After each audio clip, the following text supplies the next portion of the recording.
Hi, I'm Ryan Davis. And I'm Kiernan Schmidt. And this is the original Out of Office, a travel podcast. This seat taken. Hey, Kiernan. Hi, Ryan. I know what you're referring to there.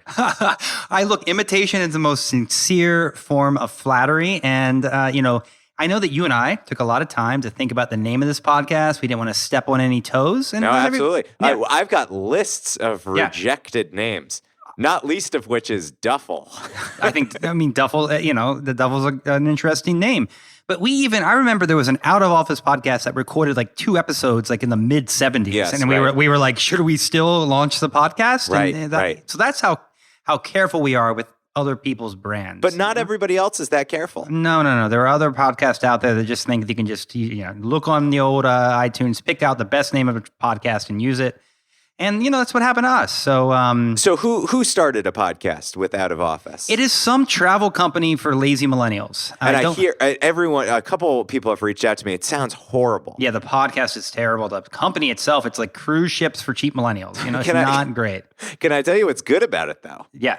So on their advertising, they're actually advertising. They're out there advertising, and what they tell people to do is go to where they listen to podcasts and search for Out of Office travel. Yeah, and we encourage people to do that too because we're the number one result for that. Number one result. Now, if you look at the ratings of this other Out of Office, not so good. Not so good. Ooh, yeah, there's 2.3? Yeah, it's a 2.3. It's not something that you would want to listen to. It's a little brandy. It's got a lot of negative reviews. We're up there with 82 perfect reviews and that one 4.5 that keeps hanging out with us. Who did that? I don't know. It's not great. I bet it's the person who created this rival one trying to take us down. They were like, it's so good. I can't realistically give it below a 4.5. So, but I do think, just in case, Ryan, given that they've got deep pockets, they were on the BBC World. I mean, they could boost their numbers by forcing passengers to download podcast Totally. episodes. We don't have. I don't have a cruise ship. They have so many confined millennials. It's like a WeWork.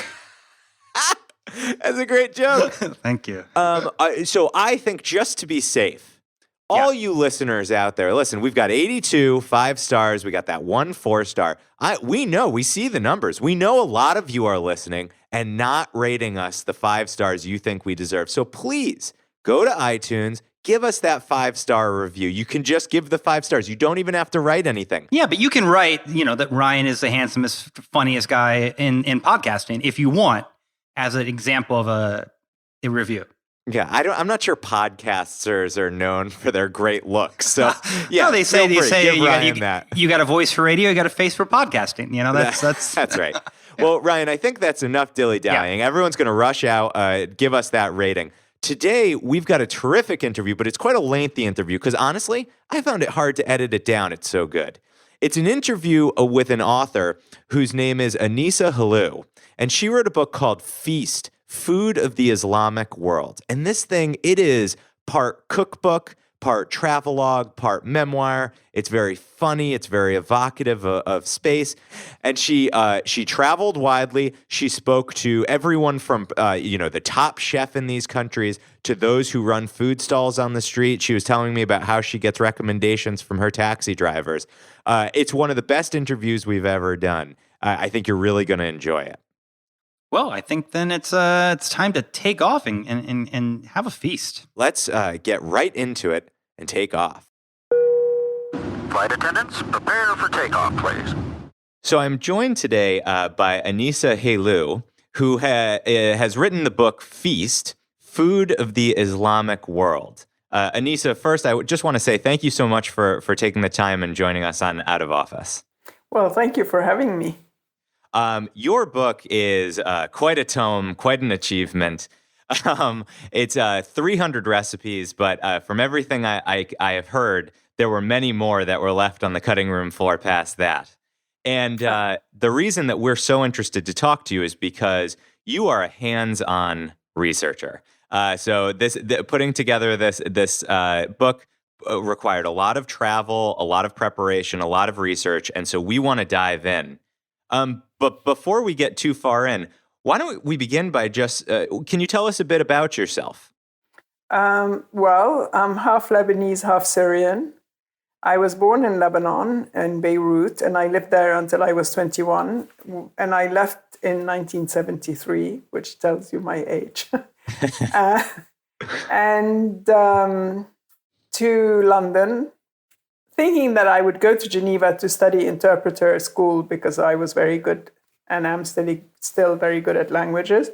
But in fact, I kind of fell in love in London with somebody and stayed and switched to interior design and eventually art. And after a career in art for 20 years, I switched to food. Yes. And so you've had one foot in Beirut. You grew up in Beirut, right? Mm-hmm.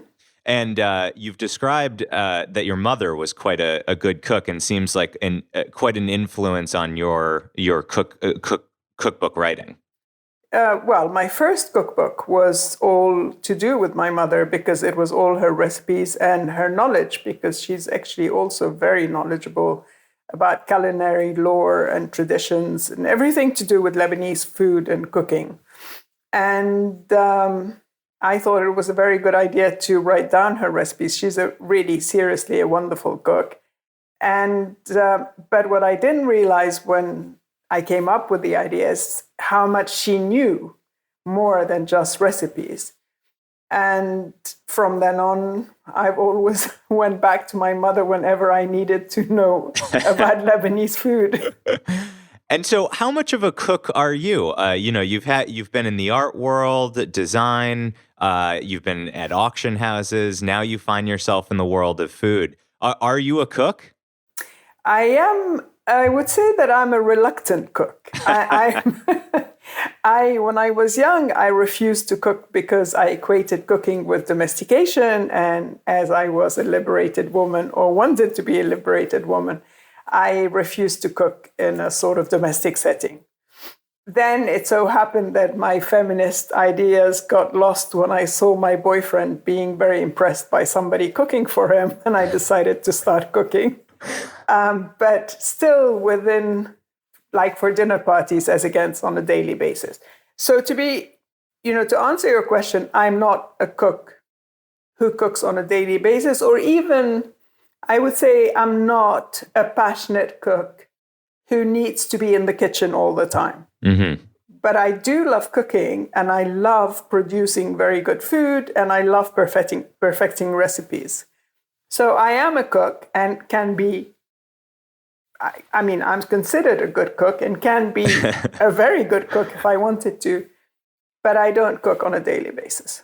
Yes, I have a very similar story about starting to cook for myself, because I found my then girlfriend, now wife, was very impressed when she came over for Sunday dinners and I had whipped up something magnificent. And that might very well be the basis of our marriage, actually.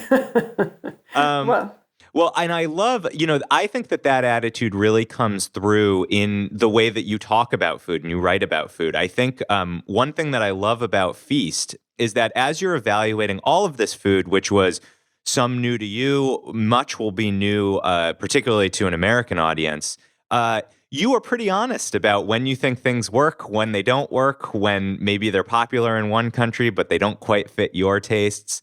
And I think that sort of critical eye gets beyond what sometimes can happen in cookbooks or food writing, where everything is just fantastic and it's the most luscious, delicious food you've ever tasted. Yeah, no, well, I don't subscribe to that because a lot of the food is bad anyway. There aren't very many great cooks in the world. And basically what I'm after is, exquisite food, but also very interesting food. Of course, I research all the food that I need to research. If I don't find the recipe very good or exquisite, and of course you have degrees. You have great cooks, you have good cooks, and you have bad cooks, and you have average cooks. I'm after the great cooks if I can get to them. Yes. It's not always that I can, but I try to make my recipes really good, but not in a sort of sentimental or silly way. I'm interested in researching the food, in the history of the food, but also in the quality of it. And so let's dive into specifically this book, your research for Feast. First, what drew you to the topic of telling the story of food across the Muslim world?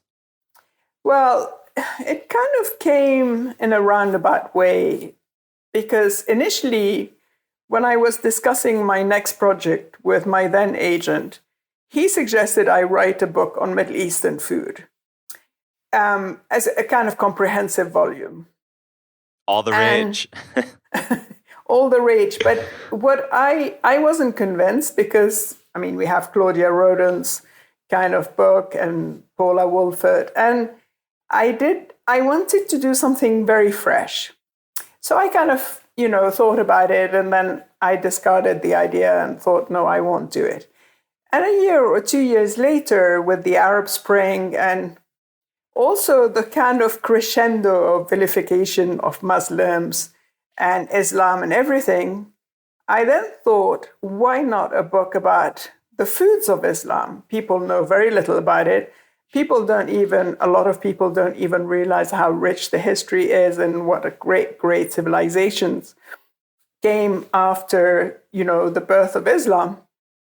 And it was a very fresh subject. Nobody had, done it. So I thought that would work. And from then on, I researched it a little bit. I did a proposal. It actually it didn't generate that much interest in England. And when finally we got an offer in England, the offer was low and would not have worked with the amount of travel that I wanted to do. So I turned it down, and then I turned to my New York agent, who sold it immediately. And so give us a sense of what range and geography did you cover in this book? Well, what is interesting about the Islamic world is that it hasn't really changed from the time it came about. The arc, the empires, the arc of the kind of Muslim empire, once a Muslim empire, it's still there. Majority Muslim countries are still within that arc. It goes a little bit further in Southeast Asia than before. So it's a huge kind of span of the world. But of course, I didn't go everywhere. I had been to almost all the places in the Middle East. So I had covered that. But I had a lot of countries to cover, like Senegal, Zanzibar, Indonesia. I actually didn't make it to Malaysia because it was too late by the time I had to deliver my manuscript. But lots of countries that I had not been to, I went to.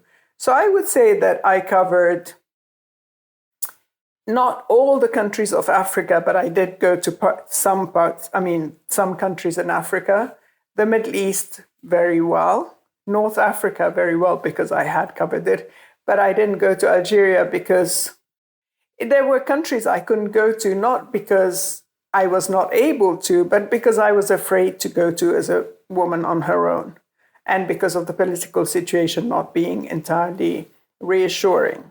And, looking at the beautiful map in the front of the book, you really cover recipes from Morocco through to China. Basically wherever Islam is, you found source material. Yes. And what countries were you not able to visit?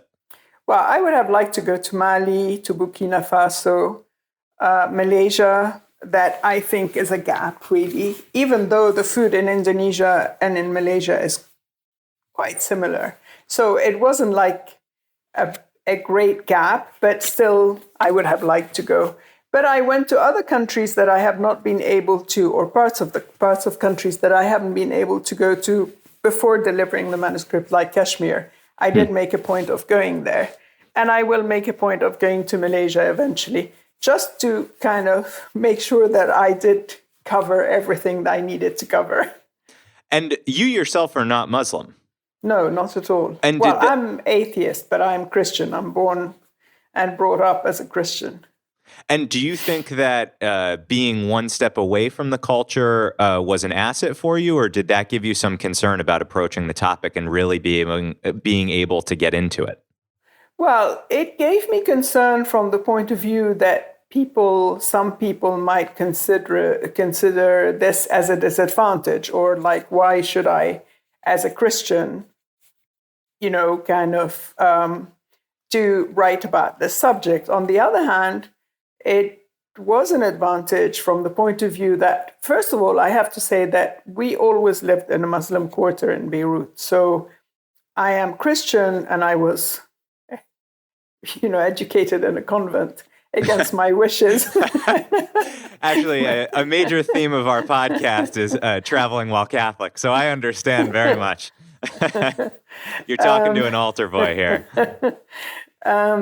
So I knew, Beirut is a very mixed city, and we lived in a Muslim quarter, so we had Muslim neighbors, friends, etc. And because of writing about the Middle East, I had been to lots of majority Muslim countries. The advantage of not being Muslim is that you can look at the information and with fresh eyes. A slightly different way from taking it for granted because you know all about it. But I did have a couple of people who on Instagram immediately asked me the question and unfollowed me, but it didn't bother me. Yeah. Which, if you want to plug your Instagram, you're more than welcome to here. It's a wonderful feed. Thank you. What is your username? Anissa Helou. Anissa, oh, easy. And we will link to it in our Instagram and in our show notes. Thank you. And so why don't you give us an overview of the history that you explored? Where Islam started, where and how it spread, mostly through empire. Yeah. It started in Saudi Arabia, in Mecca actually, but in 612, I think. But it wasn't the first year of Hijrah is when actually the Prophet Muhammad, who was not his family or his tribe did not approve of his visions or. He escaped, and that's why it's called Hijrah. Hijrah is emigration. And he escaped to Medina, where he set up his wife. But the beginnings were very modest. They were based on trade and also battles, because he actually battled even with his family or with his tribe. And after he died, the caliphs, then they started, expanding the empire. And the first empire is the Umayyad Empire, and the capital was Damascus. And then the great Abbasid Empire, and the capital was moved to Baghdad.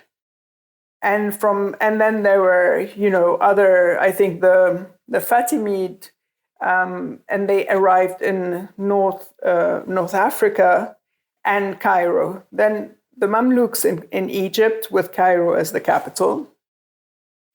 And then after that, the Ottomans, which was a very big empire and a long-lasting empire.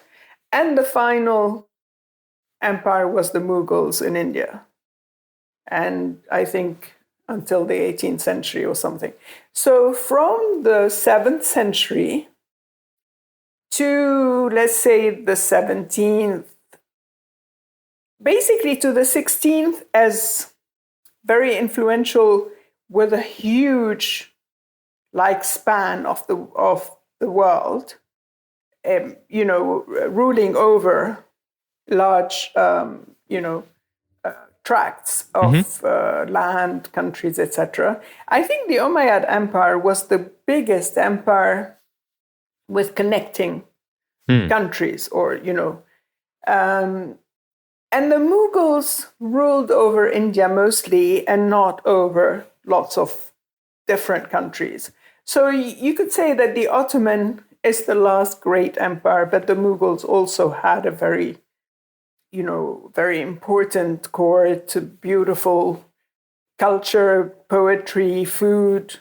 Growing up in America and studying history in America, it's so often Western civilization. I mean, even in my high school, it was called Western Civ.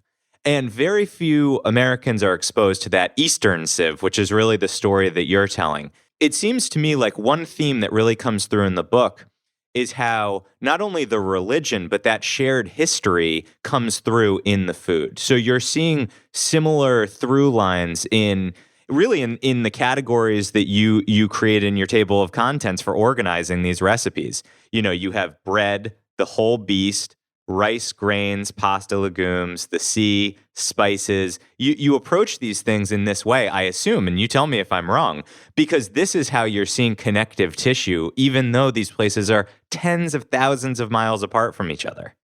It's true. It's absolutely true. I mean, when I started thinking about the book, I was thinking about the division of the book and how to kind of create a book that was both like interesting and also fascinating and not boring, because you can also give fantastic information and be boring. Yeah.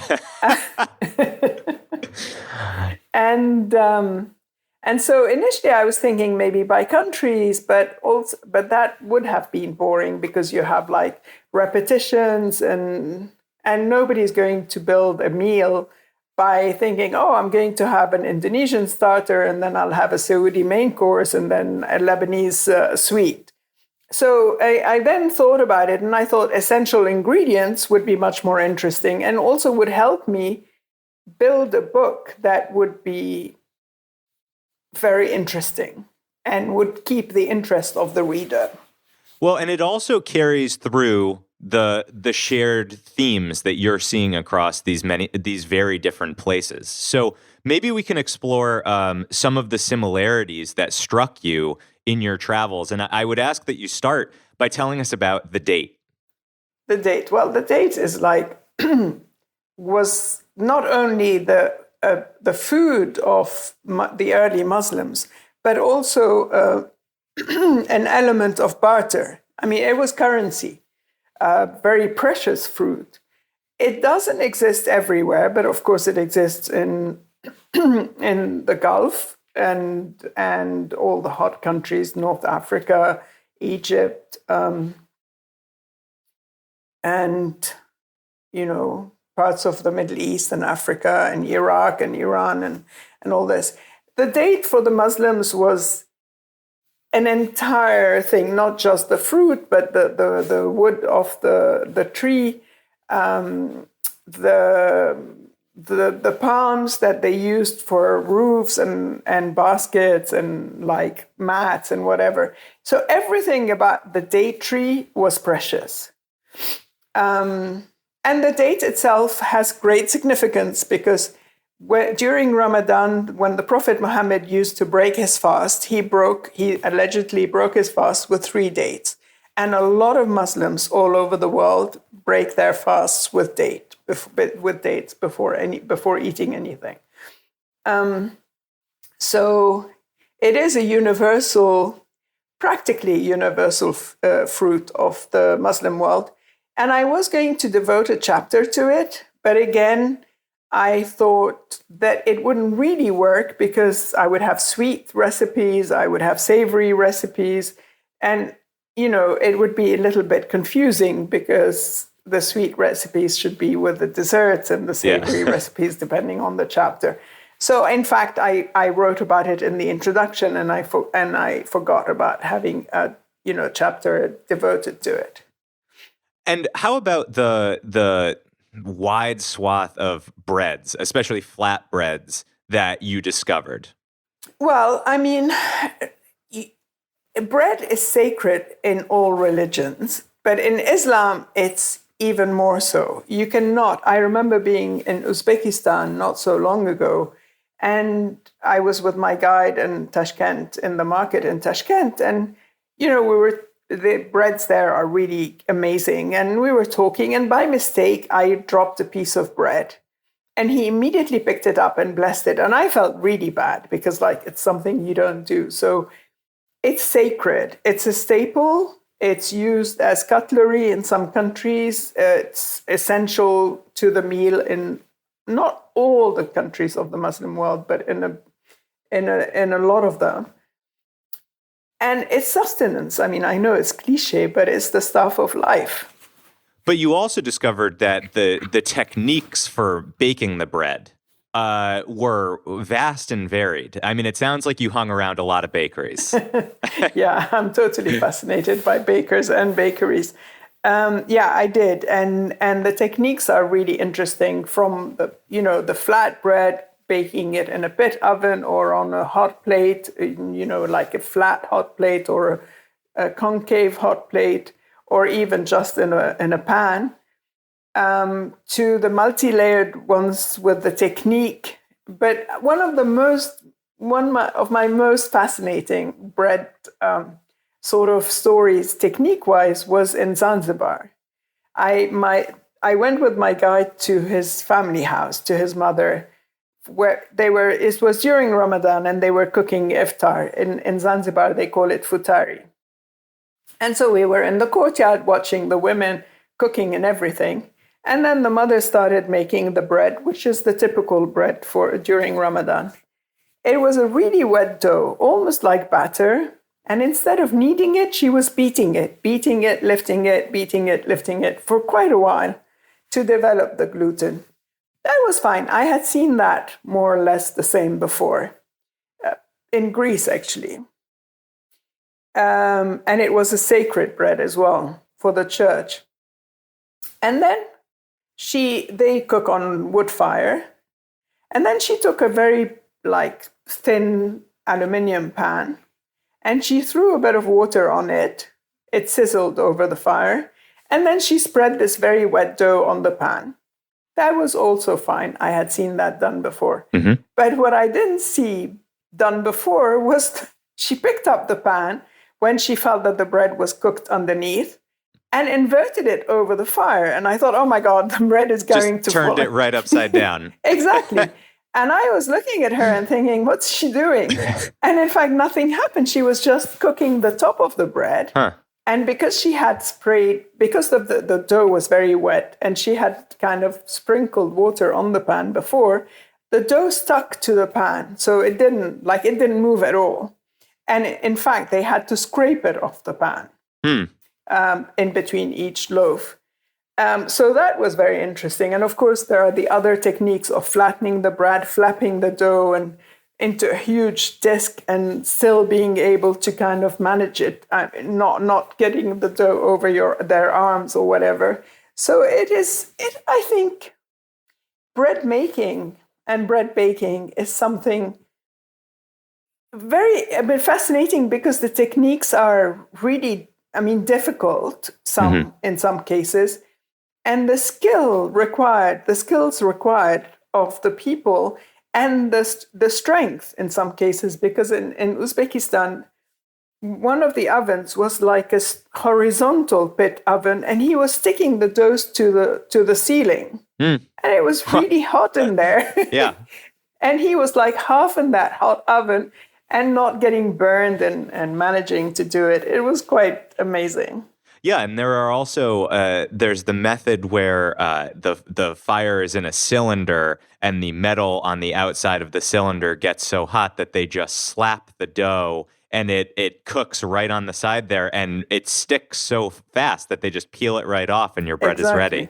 And it's a beautiful and somewhat, for those who don't know it, a confounding thing that the bread doesn't just plop right down. Exactly, yeah.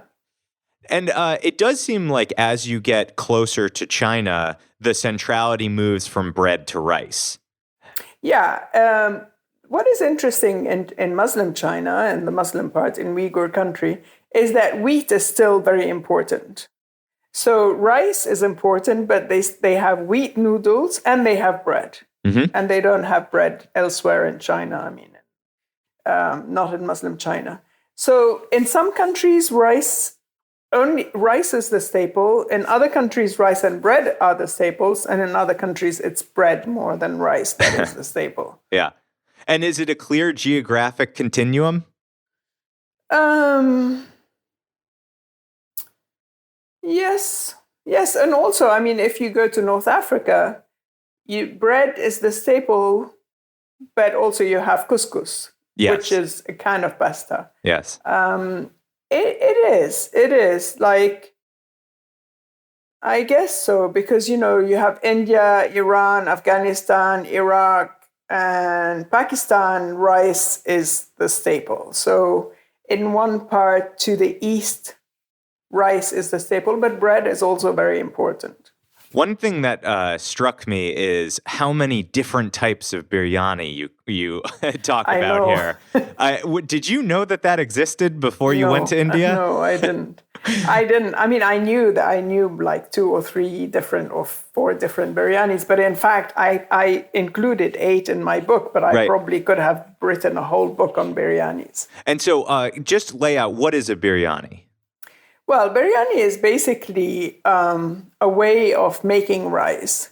It can be vegetarian, so you're layering the rice. Well, it's not always layering, but let's say the most classical or the best known biryanis is plain rice that is layered with meat and vegetables or just meat or sauce or whatever. So like an Emirati vegetarian biryani is plain rice that is parboiled, and then it's layered with a sauce made with peppers, onions, and tomatoes, and lots of different spices. A typical Pakistani biryani, let's say chicken biryani, you have a kind of spicy, it's like a curry, a chicken curry that is layered between rice. And then when you're taking the rice out of the pan, the plain rice is mixed with layered with the sauce and the meat. And so you have this wonderful mixture of like reddish rice with a bit of white rice, and if there's saffron, with yellow rice. But you also have biryanis where the meat is put on the bottom of the pan and the rice is on top. It can be parboiled and it can be not parboiled. I went to a princess, a begum in Hyderabad, who showed me how to make this biryani, where she didn't cook the meat before, which was very surprising because rice doesn't take that long to cook and meat takes longer. But she had tenderized the meat with green papaya and yogurt marinade. And then she put the raw meat on the bottom of the pan. It was in small pieces. And then covered it with the rice and poured over the rice a mixture of water and yogurt, enough to cover it. And then she let it cook. And at the end, she smoked it with a piece of charcoal that she had burned over the fire. And that was amazing. And she put the charcoal directly into the rice. She might have put it in a small container that had ghee in it. Ah, okay. I don't think she put it into the rice because it would have then burned the rice. Well, that's what I was struck by. I did think that when I was searching through the book for techniques that I, as an amateur chef in the U.S., would never consider, putting that charcoal in to get that smoky flavor. Here we're using liquid smoke, which, that's not real smoke flavor. And so that's fascinating. So you think the charcoal went into a ghee and then the ghee went into the rice? Yeah, I'm pretty sure it was. It's very unfortunate because it's that one last bit that I cannot remember entirely. But I think it is. And I didn't photograph it. I photographed her burning the charcoal, but I didn't photograph the last bit where she puts it in the rice. All right. Well, we can include that in the revised edition. I think I'm always looking for what aspects of a book like this can be adjusted to the regular kitchen, kind of what people can cook with ingredients they can find at their grocery stores. I'm looking from an American point of view. And one of the techniques that goes throughout all of this that I think Americans don't really pay enough attention to is how much you can change a meal based on the spices that you're using and the rubs you're using. So you mentioned a lot about different spices going into rices. I know one of the Iranian dishes, I haven't visited Iran, but one of the Iranian dishes that I've been fortunate enough to have is that delicious Persian rice that it's saffron soaked and it has that beautiful burnt bottom. I guess in Spain you'd call it succarat. I don't know if they have a word for it. Yes, tadik. Tadik. And so why don't you talk to us a little bit about the variety of spices and spice mixes? Well, I mean, that's a huge sort of subject, basically. And again, it could be a whole book. Every single country has a different spice mixture. In Lebanon, we have the 7 spice mixture that is actually fairly simple, not very complex, because it's white pepper, black pepper, cinnamon, cumin, coriander, and sometimes cardamom. I can't remember. I have a terrible memory. Anyway, it's 7 spices. But in the Gulf, they have a mixture that's called bzar, and it can be a lot of different spices, and it's very complex. But the most complex is the Moroccan ras el hanout, which is very fashionable now. But it's like up to just under 30 different spices, and almost impossible to make at home. Yeah. Well, I definitely see some of these spices individually and in mixture making their way into more grocery stores. I think of Aleppo pepper. I think of za'atar. These things are starting to make their way here. I mean, it is part of that broader trend. I think that, one thing a tip that I would give our listeners, we talk about what makes a good souvenir. And I have 3 P's that I think of. The first is price. I want it to be reasonably priced. Portability, because you got to get it home on a plane. And potency. And I think that your book's a great resource for trying to figure out, if you're going to one of these countries, what spice mixture should you buy there and bring home? Because it clicks all those 3 Ps, usually it's pretty affordable and pretty easily packed. It's true. It's true. And also you can make some of them, not all of them, but you can make them. So you can buy the whole spices back from wherever you are, and then make it even more special by making it at home yourself and then giving it to whoever you want to give it to. And, I think you do a great job in the book of you're not making the food feel, exotic and otherworldly. I mean, it is the food that regular people eat. There are millions of people in the world for whom this is a familiar dish. It's like chicken soup for Americans, And but there is one exotic food that you talk about, and it has a great story behind it. So I can't help but ask. On the podcast, we talk a lot about quests. So we had a quest for tagline. I have a quest to get Rick Steves, the travel writer, on the show. I think you embarked on a long quest for the camel hump. So can you share with us the story of the hump?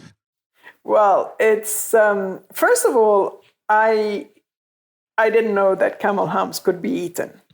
And in fact, having been brought up in Beirut, I had never seen a camel before I went to the Arabian Gulf, because people think that Lebanon is an exotic country, but it doesn't have a desert and it doesn't have camels. Maybe they have like pet camels. No, I'm exaggerating. Maybe there are some camels somewhere. Yes. So I was doing this TV show in the Emirates, United Arab Emirates. I was a co-presenter with a wonderful poet who was taking me around, showing me the food of the Emirates. The show was called El Chef Yaktashif, meaning the chef discovers. So one of the episodes was about feasting, and we were invited to this grandee for a celebration. They have, in the Gulf, they have specific rooms for receptions. They're called majlis. So we were going to the majlis of this grandee to have a camel feast, which was very exciting because I had never had camel. No, I had camel in Syria, but not like a whole camel, just like minced camel meat. And if I recall correctly, you didn't find that to be an amazing culinary experience. No, actually, it wasn't even, it was fine, but it wasn't particularly good. Right. But when they started talking about the camel hump, my co-presenter was explaining to me how important it was. In Arabic, it's called sanam. And I was getting really excited because obviously, a new food is always very exciting to a chef. And so we arrive at this compound because being a grandee, he had different houses, one for the women, one for the children, one for him, etc. And we had a convoy of cars, and I get out of my car, and the producer says, "You're not going to the majlis." So I look at him and I said, "What do you mean?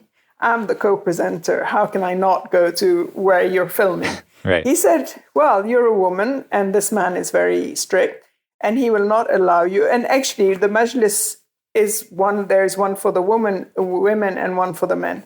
And he said, "No, you can't go. You have to go to the wife and daughter and mother." And I said, I can't bear it. But then send me some sanam, meaning the camel hump. I very reluctantly went to the mother and wife.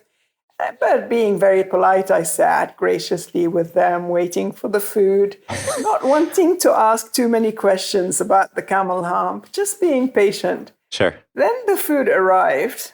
It was grisly bits of camel and no camel hump inside. And I was absolutely devastated. I bet. And I then told them off, and I said, "How can you not do it? Like I'm supposed to know about these things. At least send me a piece." Anyway, they didn't do that. Luckily enough, the next day I was going to a catering kitchen to learn about how to prepare some Emirati dishes. And lo and behold, they were cooking a whole camel feast for a man who was receiving his brother from a work trip abroad. It was like amazing. So I grabbed the chef and I said, "You're not sending any of this out without giving me a taste." I even filmed myself tasting a bit of the camel hump. And I got my first taste of camel hump. And honestly, it wasn't that great either. But it was still an obsession. And later I decided to write a piece for Lucky Peach about camel hump and eating camel. And I was very fortunate to have this friend in Sharjah, who's the daughter of the Emir, and I was at the Emirates Literary Festival. And she was there, and I said, "I need the camel," because I wanted to cook a camel hump. And you can't buy a camel hump, you have to buy a camel, usually a baby camel. The whole camel. Yeah. And so she said, "That's fine, I'll organize it for you." And I was very grateful and everything. And she asked me if I wanted to go to the farm to pick the camel or just go to the slaughterhouse. And I said, "I'll go to the slaughterhouse," because the farm was very far away. So I was at the slaughterhouse waiting for that baby camel, which was absolutely adorable, very baby, arriving in the truck. I don't know if that's good or bad, if it's too adorable. It was a very beautiful animal. But what was amazing, well, of course, it was scared when they dragged him off the truck. And I went in with them to see them slaughter it, also because it was interesting with the halal thing to see how they're going to kill it and drain the blood off. And I was very silly to be very well dressed with I don't know, suede moccasins and beige trousers, in the middle of the slaughterhouse. It's not typical butchering gear. No. But it was very interesting. And finally I got my camel hump because they killed it, they skinned it, they butchered it, and they presented me with this beautiful piece of fat that had very good meat underneath the fat against the spine. And then the second bit was taking it to my brother's house, because he has a house in Dubai, and taking it to the kitchen and saying to my brother, "Oh, well, we're having camel hump for lunch today." And he kind of looks at me as if I were completely crazy. Yes. And the housekeeper is even more horrified because she has to deal with it a little bit. But finally, I cooked my camel hump. And it was very good because it was a very young animal, still feeding milk fed. And my brother, after having been horrified, kind of graciously said, "Oh, it's not bad. It was pretty good. Thank you." Yes. And we had this camel hump on the terrace, and it was quite amusing. I'm still dreaming of cooking a whole camel feast one day, but I don't know when I'll do that.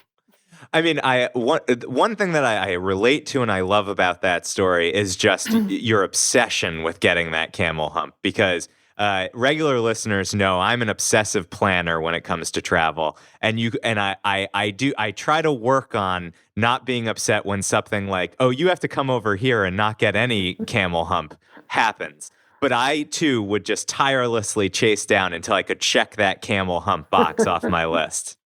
Well, I did that. Yeah, I mean, I get very obsessive about, especially, but it's my work. So if I try, I'm totally not squeamish, and I would eat anything unless it's bad food. I'm not that's the only thing I'm squeamish about. But it's,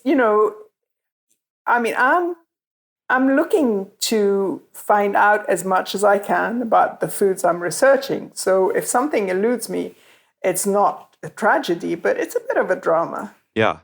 And so let's talk about the travel aspect of all your research. So how do you plan your trips? Do you do your own logistics? Yeah, I do my own logistics, but I do have an amazing network of friends and acquaintances who I rely on to introduce me to people in countries where I don't know anybody. Normally, I know people a bit everywhere, but I mean, in the case of Indonesia, I had a great friend who happens to be one of the celebrity chefs there. So I wrote to William Wongso, his name is, and asked him to help me with the planning of the trip because I didn't know the country at all, and finding people who could guide me around. And he was wonderful. And even he even came with me to Medan, one of the cities I went to, and recommended great guides, great people to take me around and show me and make me taste things. And so this is how I plan it. If I have lots of friends in a country, I arrive in the country, then I call them or I write to them before. And I do allow a bit of adventure. So, I talk to people in markets, taxi drivers, guides. I'm always on the lookout for the interesting, kind of taste, people. Like when I was in Uzbekistan not so long ago, there was this amazing looking man in the market talking to a bread seller. It was 2 aisles across from where I was, but he looked like really interesting. And the conversation, they were very actively engaged in like some lively conversation. So I dragged my guide to them and just barged in and said, "What are you talking about?" And it so happened they were talking about food. And we started talking. He was absolutely charming, ex-military, very articulate, very interested in food. And it was a wonderful 15 minutes of exchanging kind of information, recipes. I don't think I got any recipes, but, talking about dishes and what's good and what's not good and how it should be done. And I do that a lot as well. I just talk to people. The photography, I never wait. I never ask for permission because I lose the moment. Sometimes I get insulted, not very often, because I beam a great big smile. Even if they're kind of shouting at me, I just smile and say, "Thank you, it was great." And I mean, it sounds like you are fearless on the ground. You embrace having conversations. I mean, it's a theme through the book. I want folks to understand. It is, there's a travelogue built into this cookbook. To call it just a cookbook suggests it's recipes and techniques, but you feel like you are traveling alongside. And oftentimes you are, on one page, you're talking about the greatest chef of a country. And on the next, you're talking about a food stand that you just happen upon or a local person guided you to. And so I guess, what would you say to listeners who are fearful about that? People who say, "I'm a visitor in a country, I'm not Muslim myself," you being a woman who doesn't wear a hijab. How should you approach it if you're a bit nervous about, just getting out there and having conversations with people who actually live in these places? Well, I think you have to be fearless and but respectful. So when I was in Uyghur country, I immediately greeted people with "Assalamu alaikum." This is how they greet each other. So that immediately opened them up to receiving me as one of theirs, even though I wasn't. But making people feel that you respect their traditions, their religion, their country, their food. And you must remember that food is just a subject that almost everybody likes to talk about. Whether they live to eat like me or eat to live, everybody's interested in their food. Some people are not, but you start talking about food and people open up anyway. And it's just not being scared to make a connection. I love people. I know it's not true because I hate people. I hate crowds. but I am very curious about people. Yes. And so wherever I go, especially in a new country, I am curious to know how they live, what they eat, what they're like with their children, how they are in a family. So I try to have as much of an insider experience wherever I am as much as I can. And I think the whole point of traveling is not only to look at beautiful, buildings, art, heritage, whatever, is also to get to know the country and its people. And what better way than through food?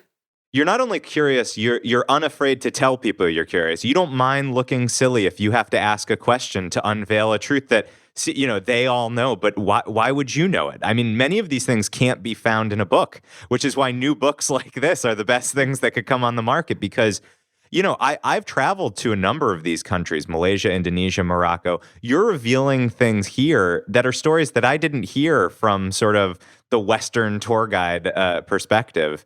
And so I really think that embracing this kind of journalist mindset of asking every question when you don't understand something, flash a big smile. I have played that trick of using the local language and then immediately knowing the sentence but I don't know anything else. Do you speak English?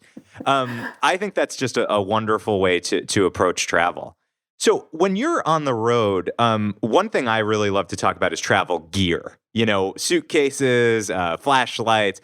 Do you have any essential pieces of gear that you must have when you're on the road? I think the most important thing for me is to have a camera and a video. And what camera do you use? I have a beautiful Nikon D800 for my serious photography and my iPhone 10 for my Instagram and quick photography. And in fact, now I use my iPhone more than I use my camera because it's kind of heavy. But if I'm for the book, the travel photography that I did for the book was done with my serious camera. And did you do a lot of the photography that is in Feast? The food photography, the studio photography, like the recipes, no, I didn't do. But the little, cameos, the travel ones, yes, I did them. Those are lovely. Did you study photography? I did very little, but I had an ambition to become a photographer long ago, which I didn't pursue. I love the photographs. They are those photographs that are especially in the more prose-heavy sections. You capture some just snapshots of folks that look like anyone that you could encounter anywhere. Marketplaces, close-ups of food. I think they give a really great sense of place. It's clear that a lot of care went into which photos could pair well together on a page. Well, I did have a wonderful designer for the book. She did a fabulous job. So I sent her, I sent her a whole collection of photographs. And then she chose, and she was fearless because she chose heads of animals, and I thought she wouldn't. I noticed those. So do you on these trips have time to play tourist? I mean, you spend so much time researching. Do you get to see the major sites? I do. Sometimes I miss. In Uzbekistan and Kyrgyzstan, I did both. But also because the food is not that varied. So there wasn't it depends on the country. I now consider myself a bit of a Philistine when I'm traveling because I'm concentrating on food and not going to museums and whatever.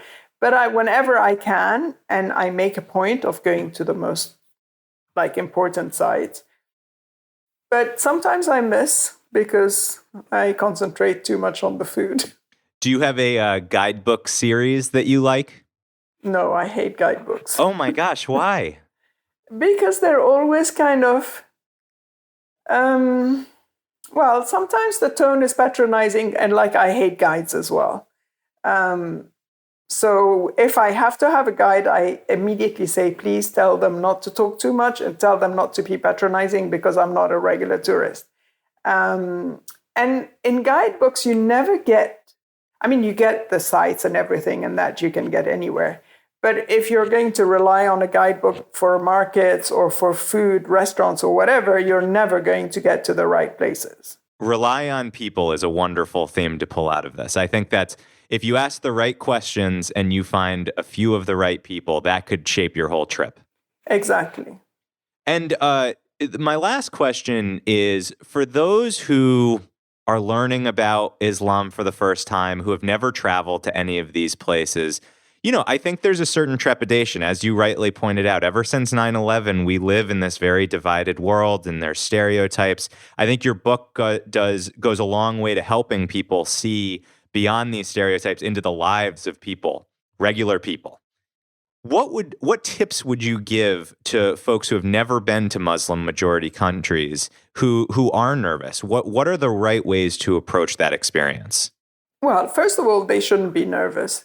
Second, they should learn enough about the religion to learn about what not to do as to not offend the people, whether they're religious or not so religious. I mean, each country has a set of manners, of ways of behavior that you need to observe. In some countries where there are men who will not shake hands with a woman.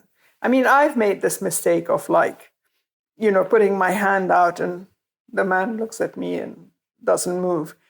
So you have to kind of suss out who's going to be more strict or more religious, and just learn enough about the country, about the etiquette of the country, about the culture of the country, so that you feel comfortable and you don't feel nervous, as you say, about offending.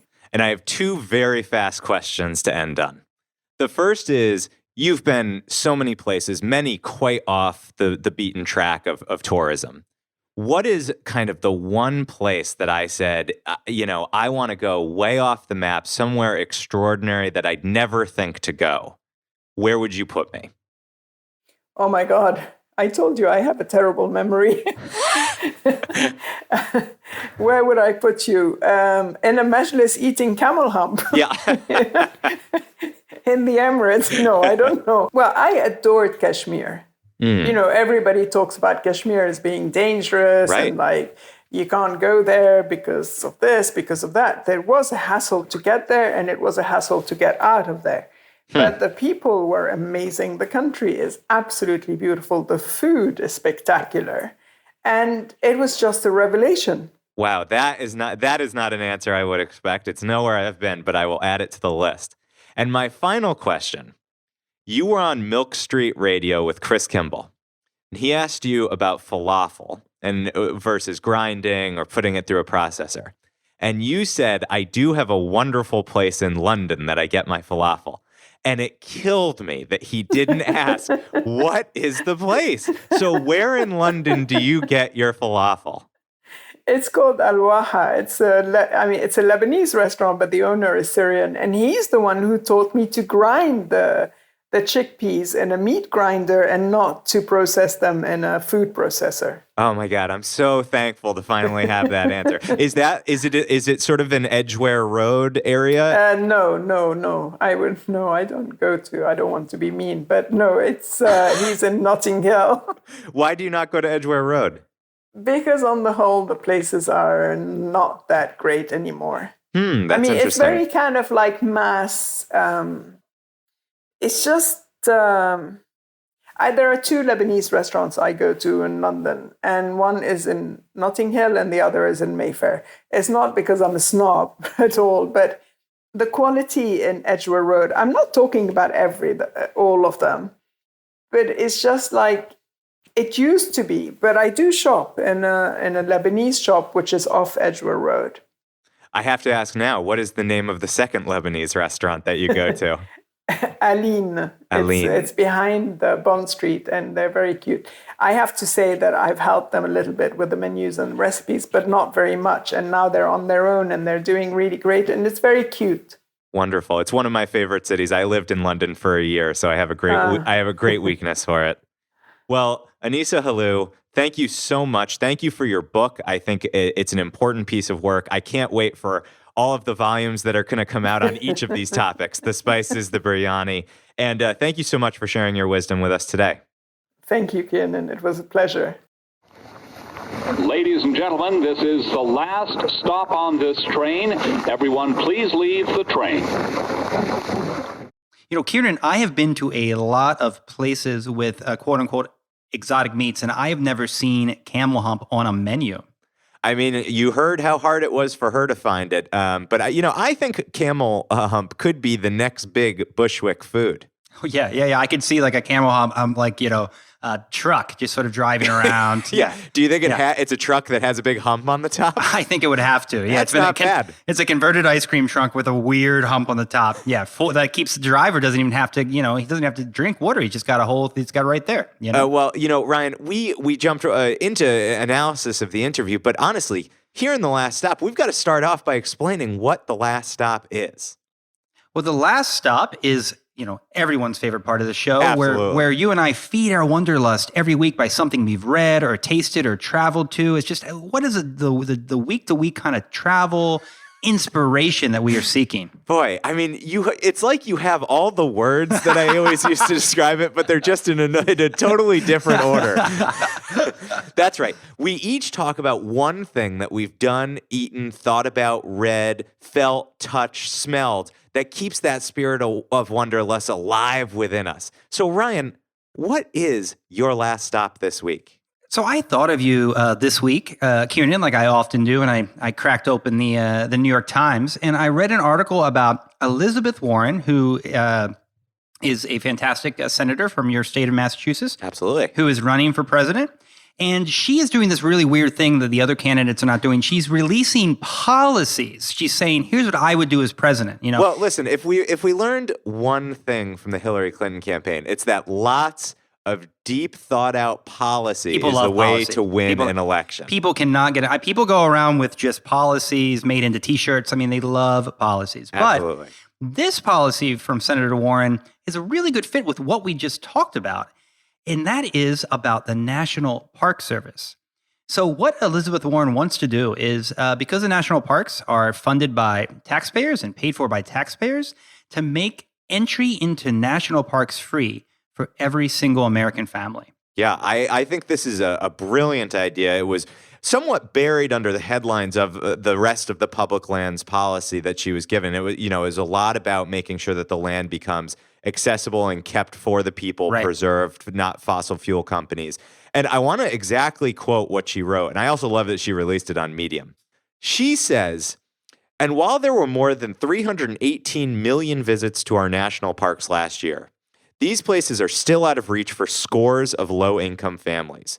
There is no better illustration of how backwards our public land strategy is than the fact that today we hand over drilling rights to fossil fuel companies for practically no money at all, and then turn around and charge families who make the minimum wage more than a day's pay to access our parks.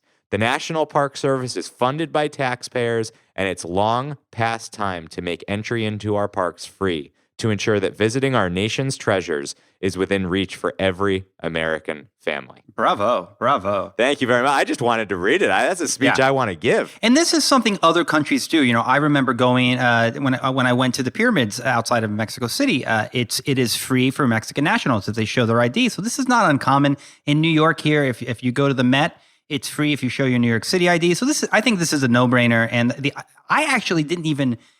I didn't know that we charge for national parks for American citizens. It can get quite expensive.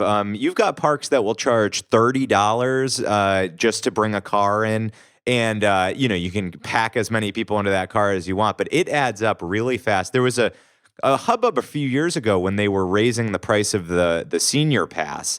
And there was a rush on the national park to get those cheaper senior passes in time before they raised it, and they raised it substantially. And I read up on the park policy often, and I know many of the parks that are having overcrowding problems. I'm thinking particularly of Acadia, Zion National Park.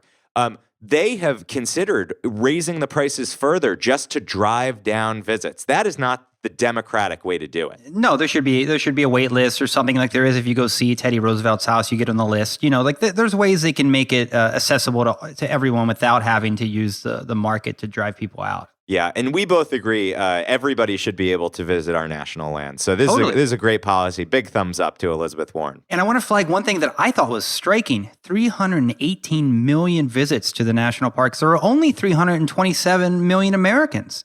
So, I mean, that is...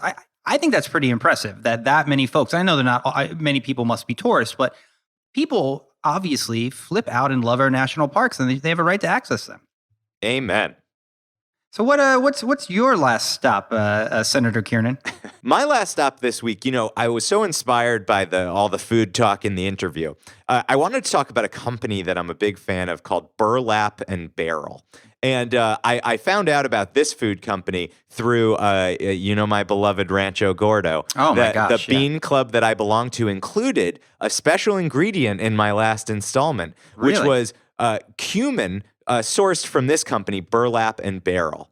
And Burlap and Barrel shares with Rancho Gordo a certain philosophy to how they want to source spice mixes that you can purchase on their website, which is burlapandbarrel.com. And they're basically making the argument that the industrial food chain really separates us from understanding where our food comes from and making sure that workers aren't being abused and that they are sharing in the profits of what they're creating. And so what I think is most amazing about Burlap and Barrel is that they're totally transparent on where they source and who they are working with to get you these spice sets. But what's also incredible is that the prices are not incredibly out of keeping with what you might find in the grocery store. So just browsing, you can get poppy seeds and chilies and cinnamon and hibiscus and basil and all of these wonderful, Right. lovely foreign ingredients. And they cost, somewhere between $8 and $12 a jar. And I know, right when I go down to Market what, is that a lot? It seems like a lot. I don't know. Where do you shop? No, I'm a frequent buyer of spices. And and also there's the point that these are sustainable. These workers have been treated with respect. Right? It's like absolutely. fair trade spices, sort of, right? Yeah. I don't think they actually have the fair trade symbol on here, but it is baked into their business philosophy. And also keep in mind, these spices will last you a long time. So even if you're going to pay $12 for basil versus less than that at the grocery store, you can feel good every time that you use it, and it's going to last you a good long time. I just imagine your kitchen is just an endless array of just kind of random beans and spices, like there's nothing random about them. And all you're cooking is like mashed potatoes all day, like the world's most sort of like interesting mashed potatoes. No, it's just that when you come over, I know that you're going to be so drunk on natural wines. You're not going to appreciate my fine quality, expensive beans and spices. Yeah. Folks, he loves these beans so much he takes selfies with them. That's not a lie. Go to the Instagram. Absolutely. And you will see it. And what's the Instagram again? OOO podcast. At OOO podcast. Not like that other OOO podcast. So Ryan, with that, and gosh, I'm looking at Burlap and Barrel right now. You can get wild Icelandic kelp. So if you've got a favorite recipe where you've been just yearning for kelp, I know someone who can help. I hope. Oh my gosh. Yeah, what? I'll give them free marketing advice. I like them. I hope they are not taking WOW Airlines with that Icelandic kelp because they've cut off their supply chain. Listen, I thought we were finally going to get through an episode without talking about WOW. I don't think we ever will, folks. All right. Well, hopefully we're not talking about WOW next week. Ryan, what are we talking about? So, Kiernan, you and I are both huge fans of Paris, and we've both been affected by the sort of ongoing tragedy of the Notre Dame fire and the ramifications of that for Notre Dame, for France. And I think we want to really do a deep dive about the history of Notre Dame, when it became sort of the tourist site that it was, and sort of what went wrong with this fire and what can be done better to protect our international treasures. Absolutely, and it was I think on the plus side, a fair amount of it was saved because of a lot of brave people who jumped in, and so there's still a lot to see there. Yeah. So a celebration of Notre Dame next week on Out of Office. Well, until then. I'm Ryan Davis. And I'm Kiernan Schmidt. And this is the original Out of Office, a travel podcast. This seat taken. Oh, what a good episode. I want to give it another 5 stars. How do I give it? Can I give it 5 stars twice? I am so hungry right now. I'm going to order some really spicy food, let me tell you. I could go for some camel hump with a little Icelandic kelp on it. I'm going to go to Seamless Camel Hump and see what happens.